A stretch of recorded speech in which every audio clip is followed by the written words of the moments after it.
नमस्कार दोस्तों। वो कहते हैं ना, हरि नाम से बड़ी चाहत क्या होगी, गुरु से बड़ी इबादत क्या होगी। रोज मिले जिसे सत्संग गुरुओं का, उसे जिंदगी से शिकायत फिर क्या होगी। सत्संग जी, देखिए आज हम बात करेंगे 5 लफ्जों का जो हमें मालिक ने यानी कि हमारे प्यारे बाबा जी महाराज जी ने नामदान दिए हैं। वो 5 लफ्ज जो हम रोज दोहराते हैं, वह सिर्फ लफ्ज नहीं है बल्कि वह अनमोल खजाना है। उनके पीछे सदगुरु की ताकत है, या यूं कह लो स्वयं सदगुरु है। लफ्ज ताकत से भरे हैं, यानी कि हर एक वचन में उस कुल मालिक यानी प्यारे बाबा जी महाराज जी स्वयं समाये हुए हैं। हर लफ्ज ताकत से यानी कि पूर्ण शक्ति से भरा हुआ है और सत्संगी में रूहानी ताकत का संचार करते हैं। यानी कि हर एक लफ्ज हमारे अंदर उस कुल मालिक की रहनुमा यानी कि रहने की मौजूदगी का महसूस कराता है। और सत्संगी में हर एक रूह यानी कि हर एक रोम रोम में सिमरन रचा बसा रहता है।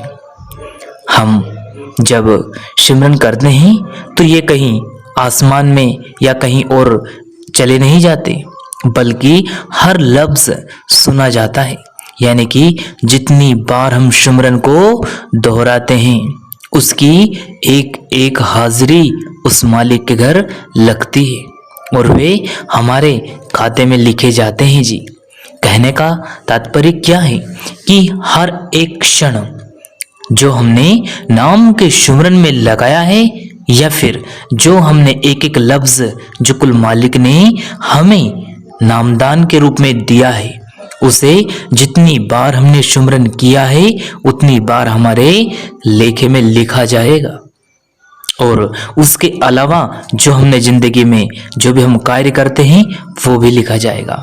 अब अंत में अगर फैसला होगा कि हमारी कमाई दुनिया के लिए ज्यादा थी या उस मालिक के घर जाने के लिए और रूहानी ताकत की जो कमाई थी वो ज्यादा है। अब जो कमाई ज्यादा होगी हम उसी राह पर चल पड़ेंगे। यानी कि दुनिया के लोगों के लिए धन दौलत रिश्ते नाते इकट्ठे करने के लिए जो कमाई की है वो अगर ज्यादा होगी तो वापस दुनिया में आना पड़ेगा, फिर से इस कर्म योनि में फंसना पड़ेगा और फिर से हमें यह भटक कर वापस से ठोकरे खाना पड़ेगा।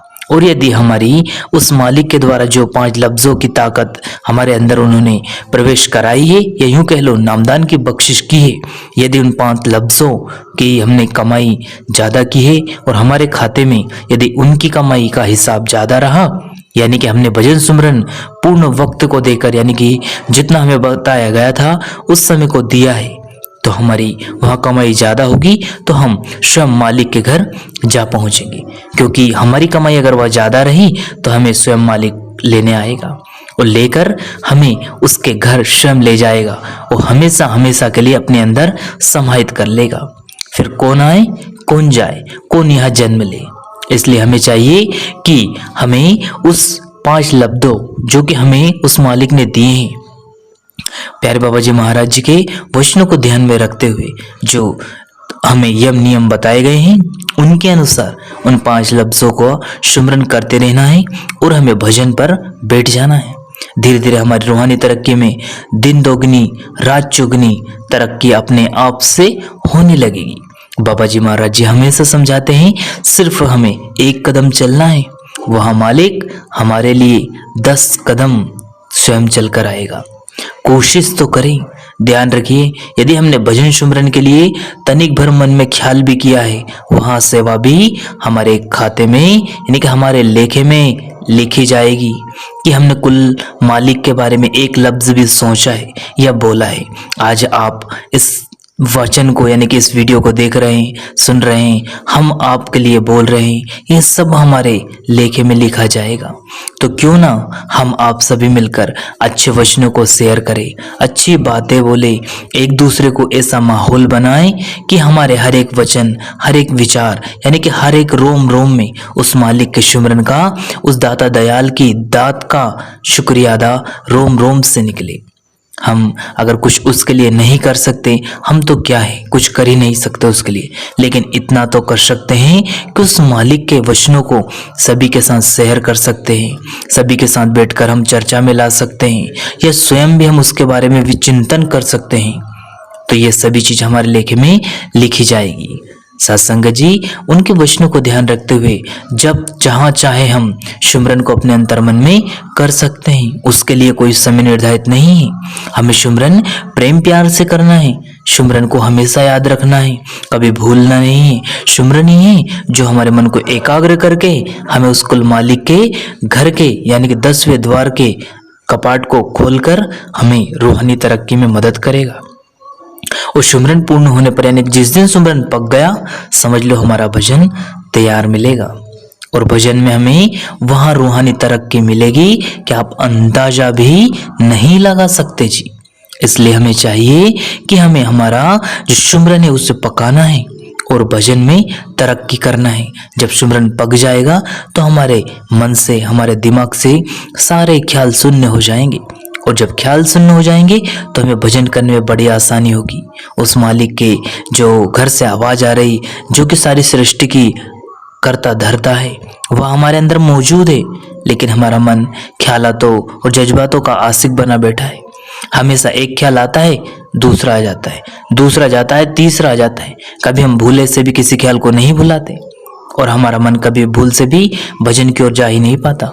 इसलिए हमें सुमिरन दिया है, जितना हो सके सुमिरन करें, हर श्वास में सुमिरन करें। चाहे आप जिसके साथ बैठे हो, बात कर रहे हो, लेकिन मन में सुमिरन चलते रहना चाहिए। फिर देखिएगा भजन में किस प्रकार से तरक्की होगी।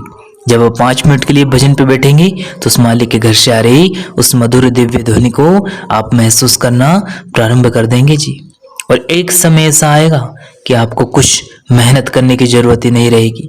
आप जब चाहेंगे सोते, उठते, जागते, चलते फिरते उस मालिक के उस वातावरण को महसूस करेंगे जी। यानी कि उस धुन को एक बार अगर समझ लिया, सुन लिया, तो फिर वह अमृत गंगा आपके अंदर हमेशा बहती रहेगी और आप उसका रसपान करते रहेंगे जी। इसके लिए हमें चाहिए कि हर श्वास श्वास में उस हरि का चिंतन करें और उसके नाम का सुमिरन करते रहें। तब कहीं जाकर हम उस मालिक से मिलाप कर पाएंगे। इसी के साथ अपनी वाणी को विराम देते हैं। अगर ये वचन आपको अच्छे लगे हैं तो जी शेयर कीजिएगा, और ऐसे वीडियो और पाने के लिए सद्गुरु प्यारे चैनल को सब्सक्राइब कर ले, बेल आइकन को प्रेस कर ले, जिससे कि आपको ऐसे वीडियो मिल सके जी। धन्यवाद। इसी के साथ आप सभी को प्रेम भरी राधा स्वामी जी। फिर मिलते हैं किसी और वीडियो।